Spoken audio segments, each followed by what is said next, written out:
Hello guys, কেমন আছেন সবাই? আশা করি সবাই ভালো আছেন আর আমিও ভালো আছি। আমি আছি চেন্নাইয়ে। আমার আগের ভিডিও দেখেছেন যে এক সপ্তাহ ধরে প্রচুর পরিমাণে বৃষ্টিপাত হচ্ছে। আজ সকাল থেকে কোনো বৃষ্টিপাত নেই, তার জন্য কাজের উদ্দেশ্যে বেরিয়ে গেলাম। কাজের জায়গায় পৌঁছে গেলাম। তারপর দেখতেই পাচ্ছেন এই যে দেওয়ালের সাইডে যে জলগুলো আছে, এখানে র্যাবিস ফেলাইতে হবে যাতে কি এখানে জল আটকে না যায়। কাজ ধরে আমরা টানা 1-1.5 ঘন্টা কাজ করার পর আবারও হঠাৎ করে বৃষ্টি আসা শুরু করে দিয়েছে। তারপর দৌড়ে এসে এখানে ঢুকে গেলাম। এদিকে প্রচুর পরিমাণে বৃষ্টি দিচ্ছে। টানা আধা ঘন্টার উপরে বৃষ্টি দেওয়ার পর এই যে পরিস্থিতি দেখতে পাচ্ছেন, এদিকে প্রচুর পরিমাণে জল আর এইদিকে কত স্পিড ধরে জল পড়ছে।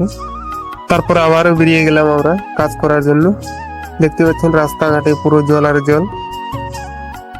এদিকে আসার পর দেখতেছি মানুষের বাড়ির চারপাশে জল আর জল, এইদিকে উঠোনের উপরেও জল ভরে গেছে প্রচুর পরিমাণে। এই যে দেখতে পাচ্ছেন জলের রাস্তাটা, এখানে রাবিশ ফেলিয়ে এখানে বন্ধ করে দিতে হবে যাতে এখানে জল আটকে না যায়। তারপর আমাদের দুপুরে খাবারের টাইম হয়ে গেছে, তাই চলে আসলাম খাবার খেতে। খাবার খেয়ে একটু রেস্ট করে নিলাম। তারপর আবারও চলে আসলাম কাজের উদ্দেশ্যে।